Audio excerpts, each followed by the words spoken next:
There you go. Okay, thanks. So I'm talking about fire and global change in Fynbos. Fynbos, for those of you who haven't spent much time here, is a hyper-diverse ecosystem. It's also hyper-threatened, and it's hyperdynamic. And I'll explain what I mean. So it's a global biodiversity hotspot. It's one of the 35 or so around the world. This is getting revised all the time. I think the actual number at the moment is 36. South Africa is the only country in the world with 3 hotspots, with the Cape Floristic region, cycling Karoo, and also the Albany Ponderland Center. So at a global scale, the Fynbos stands out. If you zoom in a bit, the species numbers become quite ridiculous. So this is a heat map of the plant species diversity in the Cape. And these like purple to white areas are in the region of 2,000 species within a square kilometer. So that's ridiculously high numbers of species.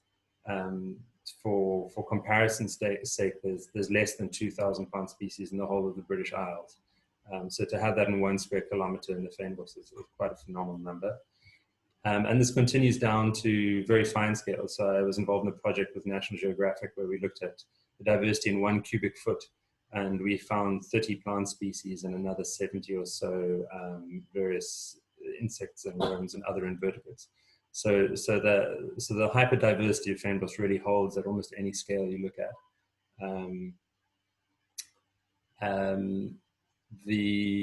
Unfortunately, it's also a very threatened ecosystem. So it's a global extinction hotspot too. This is a paper that came out last year.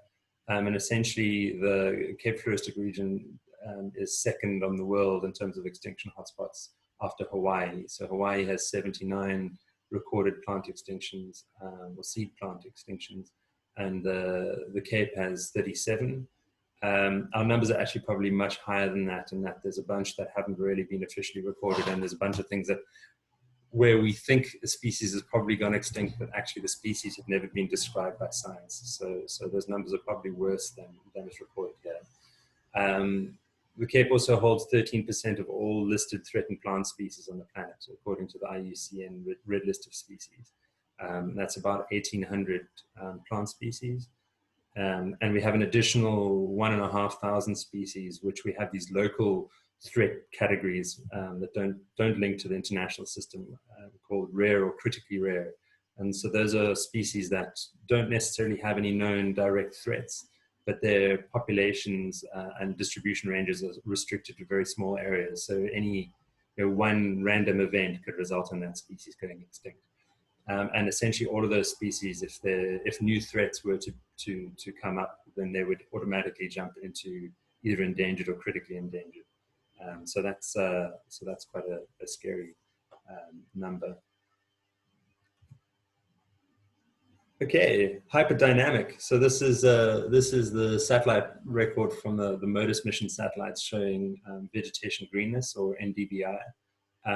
And as you'll see, there's this big green up, and then it dries down, and the green up happens in the Cape winter, and it dries down in the summer. And you can see there's a bit of a shifting east and west because it moves to the summer rainfall, winter rainfall, summer rainfall.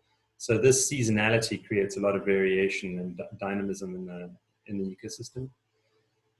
There's also fire. So fire is a natural phenomenon in Fynbos. It occurs every couple of decades, and it's actually required for maintaining the ecosystem in a healthy state. So it can result in quite a desolate landscape in the short term, but there's rapidly a recovery after fire. And you have this kind of post-fire vegetation recovery trajectory.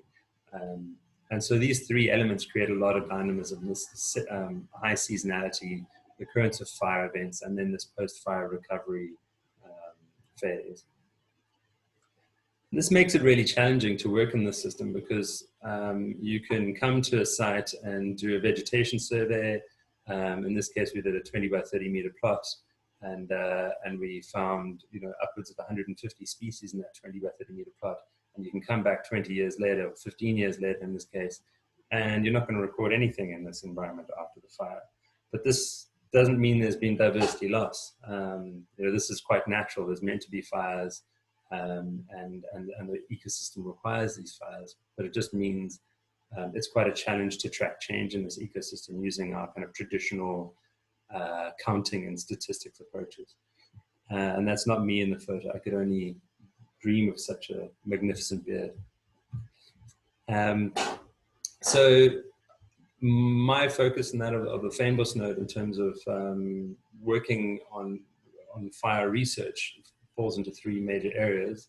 One is kind of exploring our understanding of natural fire ecology.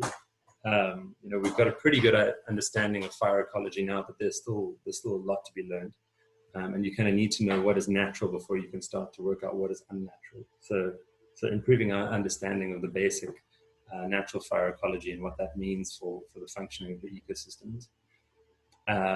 Then how do we detect, track or forecast change in these ecosystems despite this noisiness created by fire? It's a bit of a nuisance, trying to track down, well, is this ecosystem changing? Is it changing in good ways or bad ways when you can come back and there's nothing to survey because it's been burnt recently? And then also exploring to what extent fire itself is either a catalyst or a driver of undesirable directional change. So fire as a global change agent in its own right. So I'm going to speak to, so of these, I'm pretty much only going to speak to the second and third questions, but the first one is kind of implicit in trying to address either of the other two. And I'm going to start with, how do we detect, track, or predict change in such a complex system? And typically the state variables we're trying to track or predict are things like biodiversity, water, carbon, and of course fire itself, how the fire regime is being changed. And then there's different scales of observation that one would look at this from. So, at the site scale, walking around the landscape, measuring plants and counting plants, scaling up to the landscape, and then of course scaling up to the whole biome. For this part of the talk, I'm going to be talking about biome level and our approaches at the biome level, which of course involve satellite. It's very difficult to collect detailed data across large extents with in-field surveys. So we move to looking at satellite data to try and get a better handle on what's going on at that scale. And in this case, we're talking about satellite vegetation monitoring and change detection. This is something that has become quite popular in the last decade or so, and particularly with looking at forest change. So this is the kind of landing page for a website called Global Forest Watch, and they've essentially developed methods of tracking change in forest cover at a global scale, and they've got various different products, but some of them work in near real time. So as soon as the satellite's gone past and the data is being transmitted back to Earth, their algorithm runs and it can tell you whether there's been a gain or a loss of forest at that site. So looking at this map, all the pink on the map is areas of forest loss, and the blue is areas of forest gain. And this is since the year 2000. So there's a lot of change in that time. But if we zoom in on Fynbos, this is what you see. So here I've explained, so that the pink is forest loss, the blue is forest gain, and then the green is stable forest. And to look at this, you'd be incredibly alarmed at what's happening in Fynbos. There's been a lot of forest loss. Oh, at a global scale, people are freaking out. We must restore these trees. But the problem is that most of this wasn't trees and shouldn't be trees. So to be talking about forest loss and mapping forest loss in Fynbos it's a very silly thing to be doing. And the same goes for forest gain. So in this case, most of what was there or what is there is shrubland. It's probably mostly not more than 2 meters high. It doesn't count as a tree or a forest in any of the official definitions. And most of the change is either related to fire, so the Fynbos burning, or post-fire recovery, the Fynbos recovering, or it's to do with plantation forestry or invasive alien trees. So in these examples, mostly forest gain is a bad thing. Forest gain is typically a sign of invasive alien trees coming in, and that's no good for biodiversity. So at a global scale, you'd say, yay, more trees. at a local scale, you say, oh dear, more trees. So we really do need to come up with our own systems for monitoring our ecosystems and being able to give it the local nuance and local interpretation that is needed to feed up to the global scale, and also get the message through to those who are sitting in Europe or the US running their fancy models and aggregating the numbers at a global scale and saying, oh, this is good and this is bad. Mostly their indicators start to fall apart once you get to a local landscape. Okay, so satellite change detection 101. One of the reasons people are so interested in forests, beyond the kind of carbon and assumption of biodiversity gains, is that it's much easier to do with forests than most other ecosystems. So forests show much less dynamism relative to other ecosystems, and so you can track change quite easily. So in this example, we have a big forest patch, and you can see there's a section here that's been plowed or otherwise altered. And if you were to focus in on this little, sorry, there we go. I've muted you all. Seems like there was an issue there. I wasn't hearing anything, but Glenn's complaining. So if you were to focus on this little patch and look at the time series of satellite imagery for that patch through time, you might get something like this, where the observed data is the blue line. The variable, is the normalized difference vegetation index, which is essentially a measure of vegetation health or greenness. So the blue line would be what you're observing, and the gray here is kind of what you would expect. So the expectation is a relatively high level of greenness and a relatively stable level of greenness. So there's some seasonality here, but it's not strong. And that's pretty much the expectation for forest, very green and some seasonality. And so the blue line kind of tracks along within this variability, and then all of a sudden there's this step change, there's this big drop, and that is what was triggered by this plowing event. So change detection in this case is relatively easy, but it becomes much more complicated. When you start looking at open ecosystems or non-forest ecosystems like the shrublands, grasslands, and savannas that you get in much of South Africa and much of the world. So if we were to look at a few neighboring pixels in Fynbos, so this is a small extent of Fynbos, and the satellite tracks the ground as little blocks or pixels of varying size. In this case, this is the MODIS mission satellites, and the kind of pixel size on the ground is 250 meters by 250 meters. So this is 16 or 20 pixels next to each other, and you get a pattern like this. So the MODIS mission started in roughly in the year 2000, and this is tracking it up to about 2017, 2018. And you'll see there was an initial big dip, and then this slow increase, and then there's this strong seasonality. And we know in this case that this big dip was a fire at this site in Fynbos. So we can pull out one of these pixels and we can rearrange it to look at fire on this axis rather than date itself. So here we have at time 0, there's been a fire, and now it's the age of the vegetation moving through time. And you have this kind of increase in greenness through time and a seasonality component. And so this is actually quite a nice curve.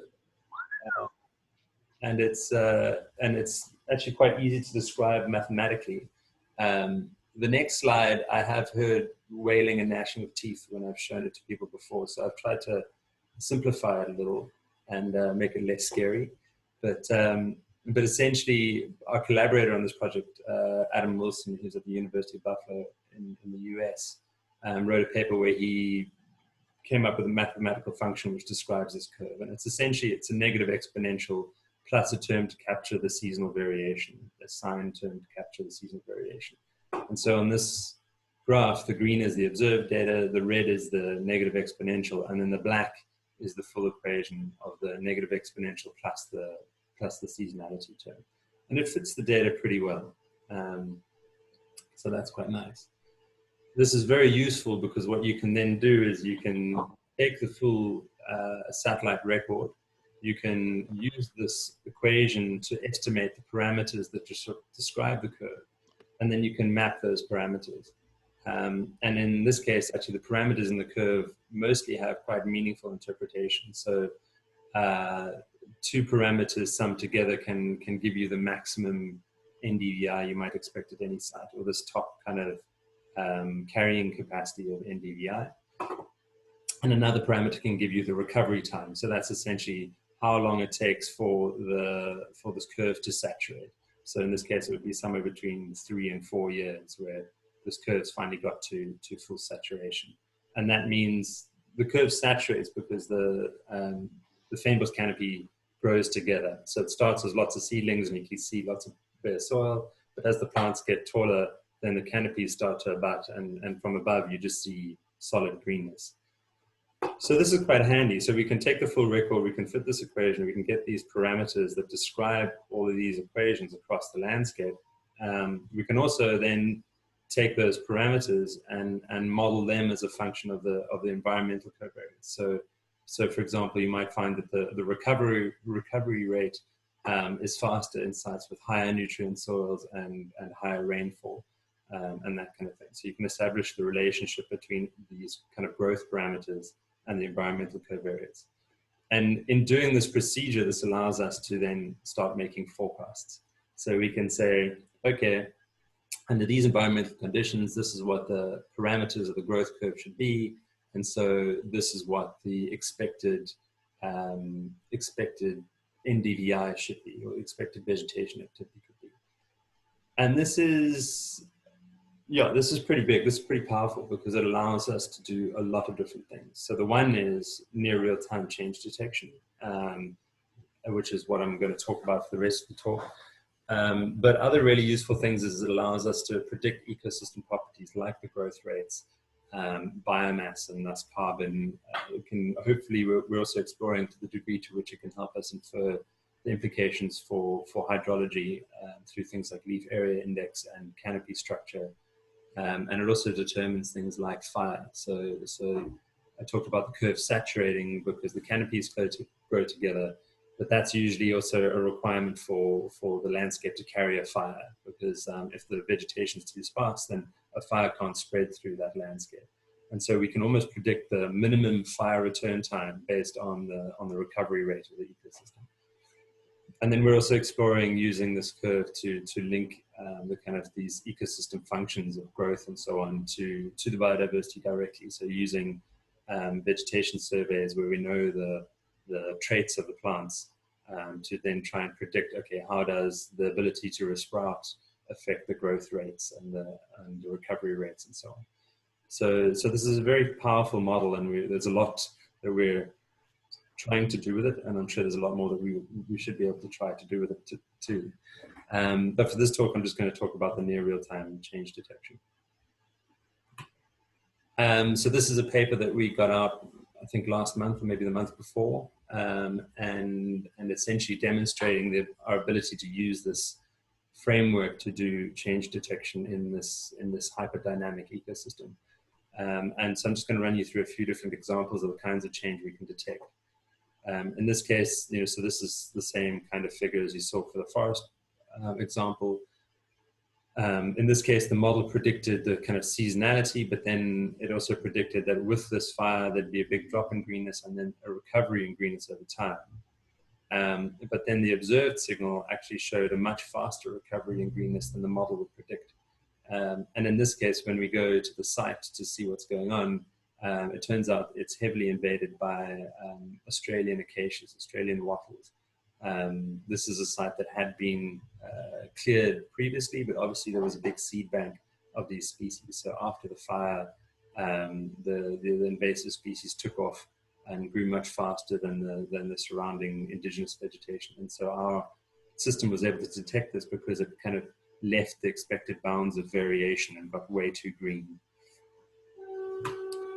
Here's another example. In this case, there was a slow deviation in the greenness becoming less and less green, and relative to what the model was predicting. And in this case, this was a development. So in time one, you can see there's just a little road, little sandy track. But at time two, they've actually built a proper road and 3 houses and transformed roughly a quarter of this modus pixel, 250 meters by 250 meters. So we were able to detect that kind of more subtle change in the landscape of the system. And then just a third example. Yeah, I'm surprised. It's the first train I've heard since lockdown. Of course, it would happen during a presentation. Sorry about that. Yeah, so here's another example where there was a fire, and then the model predicted a green up, and essentially that green up just didn't happen. And in this case, this is a site in Cape Point on the Cape Peninsula, and we've been in a major drought, and essentially the vegetation just hasn't recovered as quickly as one would expect under normal circumstances. So this is a photo of the vegetation at roughly 3 years old, and you can see there's still very low ground cover, and these large shrubs that occurred in the landscape mostly died. These usually survive fire, and in this case had actually survived the fire, but then the kind of combination of the stress of the fire and the drought after the fire has killed them all. So there was this drop in greenness, and it didn't recover as quickly as one would expect. So yeah, so this has been quite fun and exciting work. There's a lot more work to be done. We were wanting to create a global Fynbos watch or something similar. So we really are trying to roll this out as a proper app that would be used by land managers and others. There's a lot of steps we still need to take in terms of improving the model, but also working with users and kind of establishing the user needs and an appropriate user interface.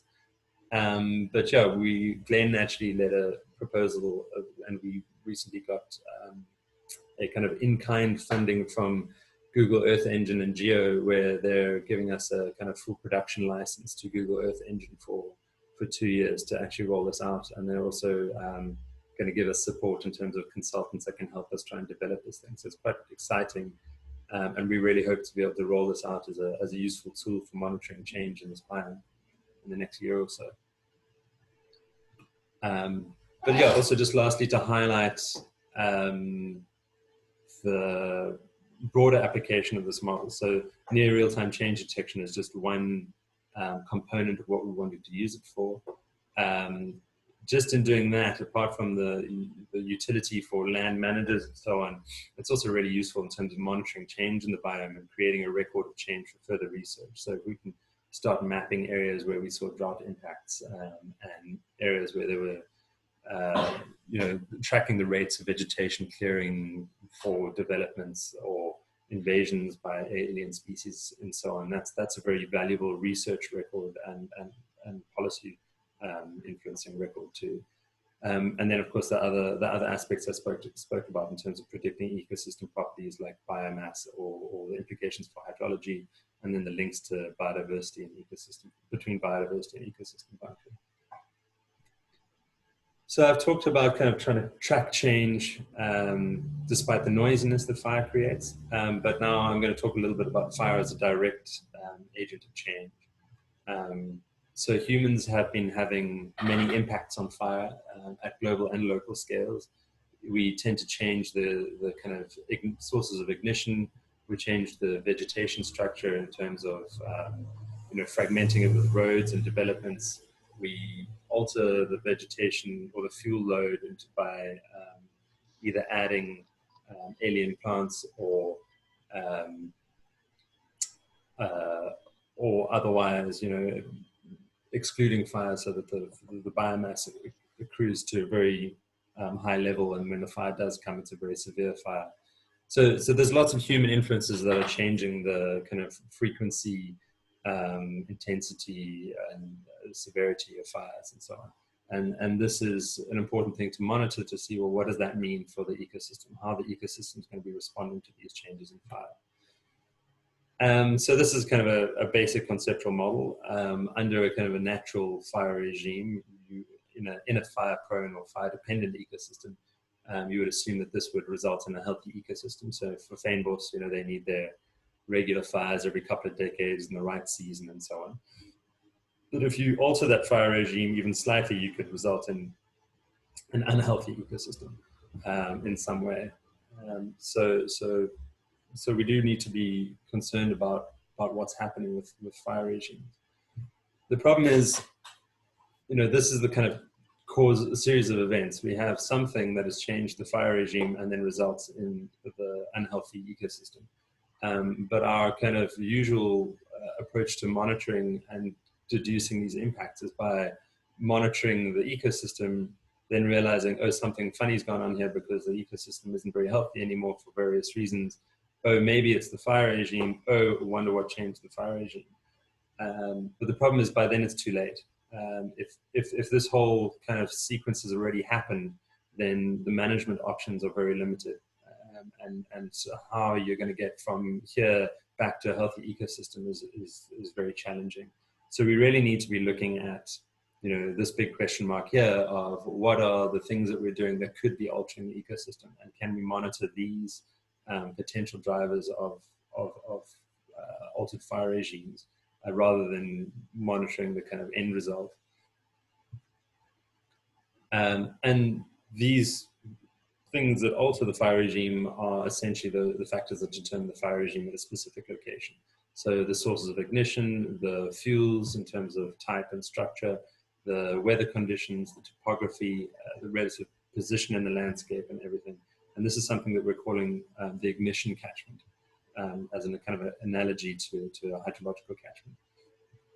And this is something that, this is a term that's been used in a kind of throwaway statement in a paper from Kruger Park a few years back, where they talked about fire is less frequent in areas adjacent to major rivers in Kruger Park because they have a smaller ignition catchment, because fires that originate on one side of the river rarely cross to the other side. And in this case, so the river is acting as a boundary or barrier that's limiting the size of that ignition catchment. So just to visualize this, if this is an island, for example, and this is the predominant wind direction during a fire, and these are 2 point locations.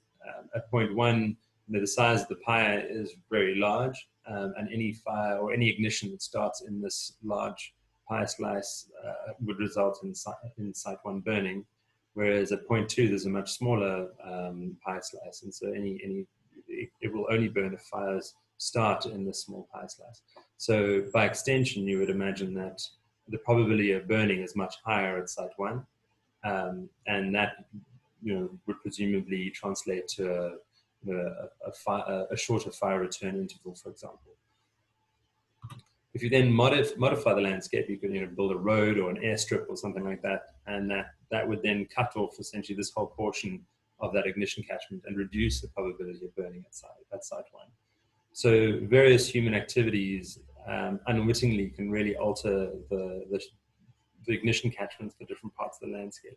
You build a road for whatever reason, but you're not really thinking about how that's going to influence the flow of fire through that landscape. And so these are the many various ways in which people have been altering fire regimes without really thinking about it. And so we've kind of defined ignition catchments as the spatial extent and temporal range where an ignition is likely to result in a site burning. And it has kind of spatial attributes like I've described here, which are linked to topography and fuel, the location of the ignition and wind direction. But there's also temporal aspects like fuel accumulation. So when was the last fire and is there enough vegetation to burn again? The fire weather conditions, and then the timing of the ignition. Obviously an ignition in the wet season is less likely to burn than an ignition in the dry season, for example. And then we explored this using a case study from the Cape Peninsula. So the Cape Peninsula, these are 2 maps from the kind of historic extent of the national vegetation types, pre-European colonization. And then this is kind of the natural extent remaining in the city of Cape Town as of about 2008. So the white areas have all been transformed to urban or other non-natural land cover types. And the nice thing about the peninsula as an example is that we have a really useful record of forest change So there's been 60% expansion of forests on the peninsula between 1944 and 2008. And we also have a 50-year record of fire. So we used these and the kind of weather records and fire records to explore this ignition catchment concept. So what we did is we actually used a mechanistic fire spread modeling software to simulate fires on the peninsula. And we used the kind of known weather data from, well, the weather data from known fires on the peninsula, and including kind of temperature, rainfall, wind, and so on. We had to develop fuel models for the different vegetation types, but those were, there were precedents to use for that. And then we modeled fires under the kind of natural cover, pre-convert or land cover transformation, and then under the current cover. And where the transformed areas were treated as non-burnable fuels. So sure, lots of houses are flammable, but typically we try and put them out. So it is reasonable to treat them as non-burnable fuels in terms of fire spread. And this is what we got. So this is the kind of historic probability of burning. And there's a lot of variation here. So the white areas are low probability of burning, and the dark red areas are high probability of burning. And then this is the kind of current probability of burning once you've cut out all the unnatural land cover. And then if you take the difference of the two, you get this, which is the change in the probability of fire. So sorry, I did miss this step here. To get to this probability of burning, we would simulate 1,000 fires, and then you can kind of combine those fires or overlay those fires, and that gives you the probability of burning. But the end result is this map of the change in the probability of fire in the landscape.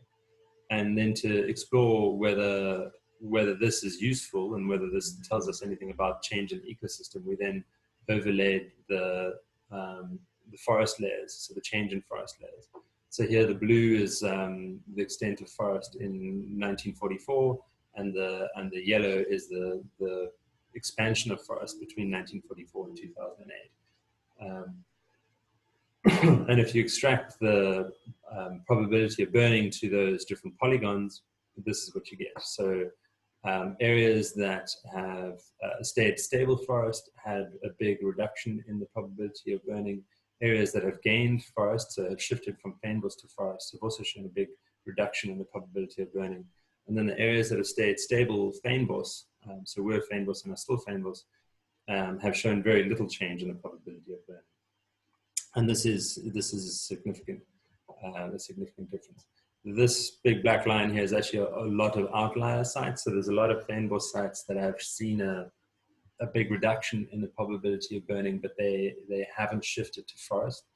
And there's various reasons for that. The one being that not all sites are appropriate for forest establishment, so they might not be wet enough or might not have the appropriate soils. And then the other is just time lags. So a lot of the land cover transformation has happened quite recently. So these sites might still be on their way towards succeeding towards forest, but that process takes 50 to 100 years, and it just hasn't happened yet.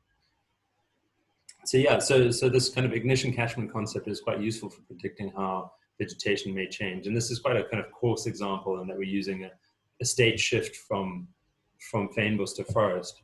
But we could now, once we've demonstrated this principle, we can now start exploring it at finer scales and for variation within Fynbos communities. Just a couple of slides on Fynbos as an interacting change agent. Fire interacts with many other global change drivers like climate change and invasive alien species and so on. So just to talk about the interaction with climate briefly, there's a lot of interest in what life stages are most sensitive to climate impacts or weather extremes. And this is kind of believed to vary. It depends on the species and their life history.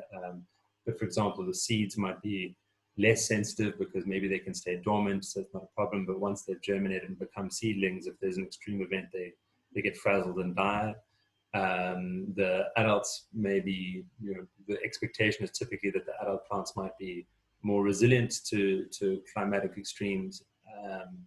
But then if they all die off and don't set seed, then that's a big problem and that kind of thing. So there's lots of complexity in this, but I'm just trying to highlight that the different life stages might show different sensitivities. And then some adults, if there's a fire comes through, they get burnt back to a rootstock or similar, and they can resprout. But then you have these kind of tender shoots coming out of a storage organ that isn't really gaining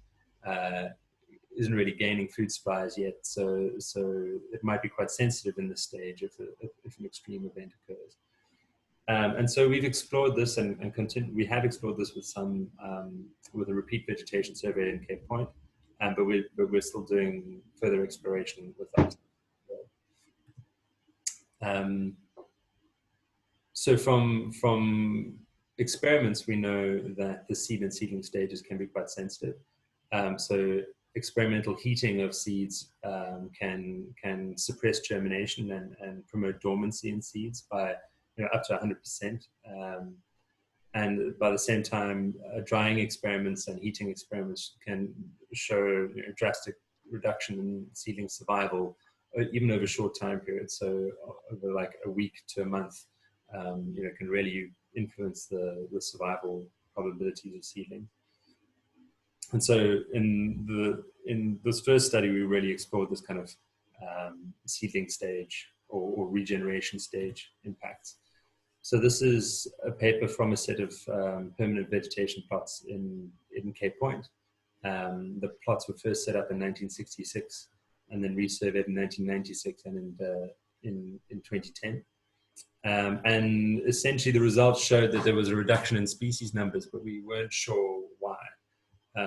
So I worked on this paper for upwards of 7 years, and I had the initial pattern of species loss pretty early on in that time, but we really just didn't have a reason.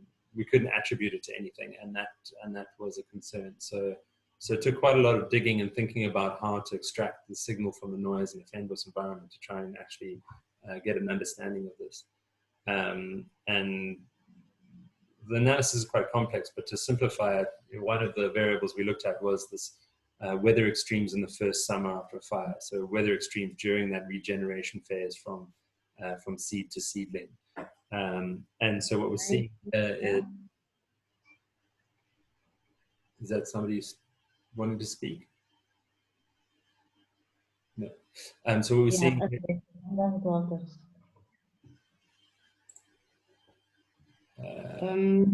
1:45. Okay. So this is a map of the fire events happening in the reserve, and this is the kind of timing, the degree of the worst weather extreme in that first summer after the fire. So if this patch, if that patch burns, then that's the how extreme that summer was. And so by comparing the sites that had experienced different weather extremes, we could then essentially decipher that these weather extremes were having a big impact on some sites. So sites that had extreme weather events showed a higher reduction in species numbers than sites that had less extreme weather events.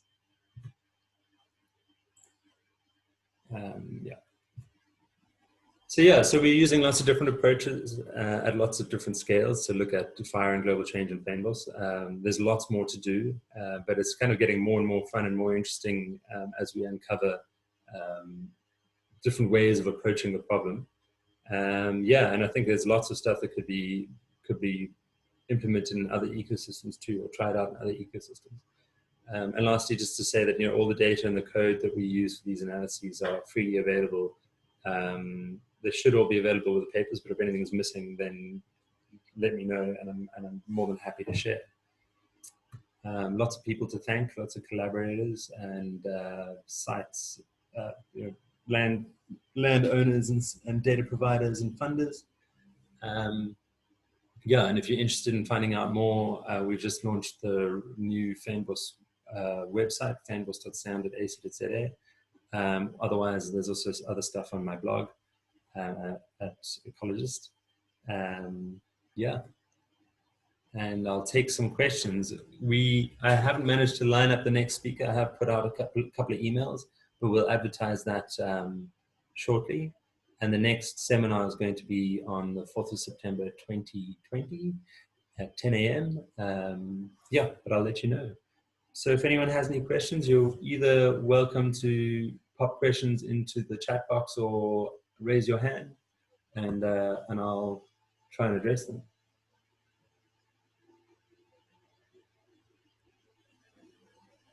Okay, Hayden says, interesting, can you use the core equation in non-Fynbos regions, for example, as a way of detecting the efficacy of invasive vegetation clearing? So we haven't really explored using it in other systems that much. In some cases, we're pretty sure it wouldn't work. In others, we think it might. So it may be useful in grasslands and in savannas.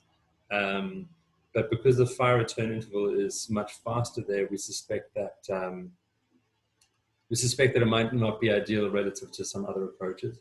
But it's definitely something we'd really like to explore. I think especially in grasslands, if there's an increase in woody tree cover that stays green, then I think it should actually be quite useful. So I think there is definitely scope to play within other ecosystems. We've obviously just been focusing on Fynbos for now and trying to get the system working well, and then we're keen to explore other systems. We do have projects going in other ecosystems, but not necessarily using this model. But essentially, the way we set up the architecture, even if this model isn't appropriate, you would just need to substitute your model, which gives you those kind of expected bounds, those gray bounds, and then the same principles can apply. And I'll answer Sue's question. You're welcome to unmute yourselves and ask a question, or use the raise hand function, which is hidden under the 3 dots, I believe.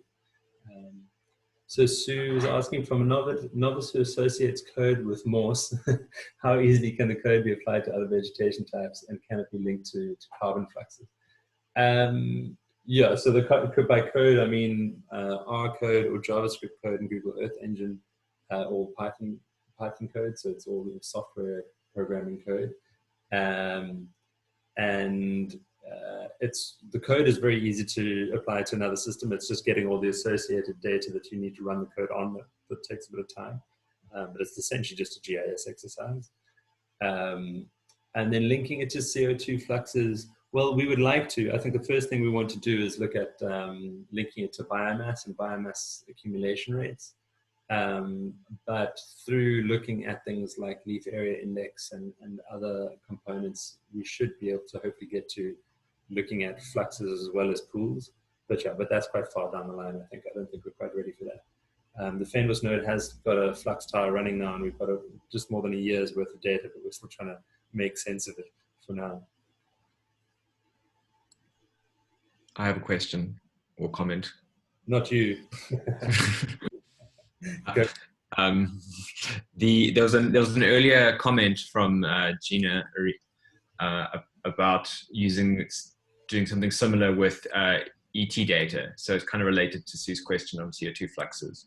And to sort of comment on that, I think what we are doing in this model is modeling and comparing our model to NDVI, which is, NDVI is some sort of measure of greenness, but what it really is quite a raw measure of what the satellite sees.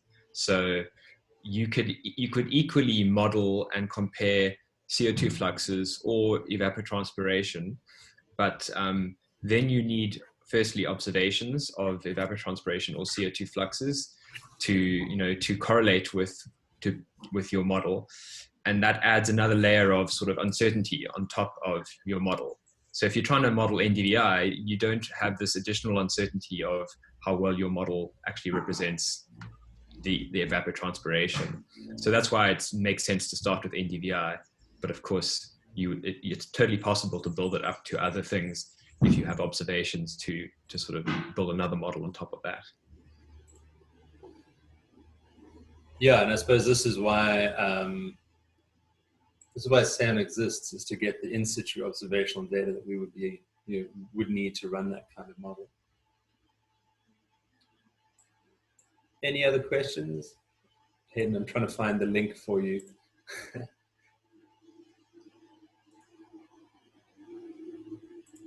1 second.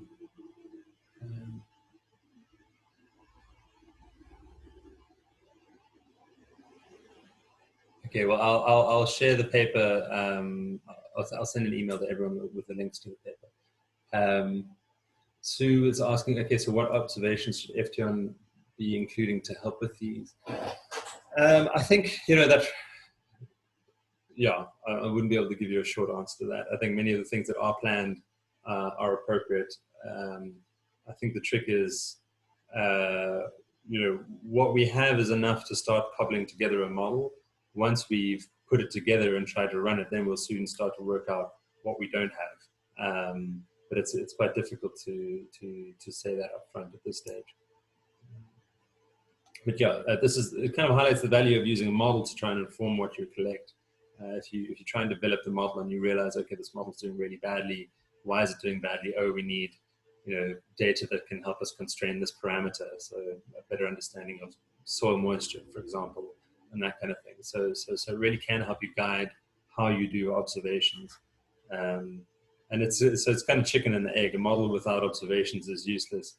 Observations without a model, it's also kind of verging on useless, because you really need to be informing how you're collecting your data.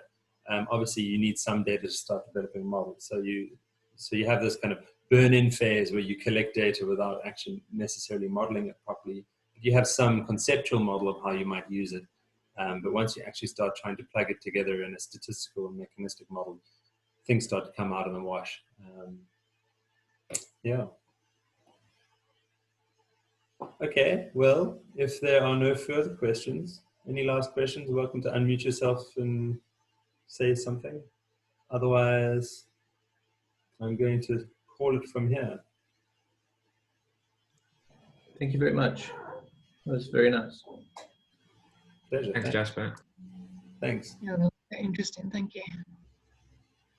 Thanks all. Thanks. And yeah, feel free to give us feedback on like what worked or what didn't work about this. I'm sorry if there were some technology issues. Hopefully it'll be a bit smoother once we have a host and a speaker as separate people. But nice to be seen by you all. Have a good long weekend. Thank you. This was beautiful. 15. That's halfway.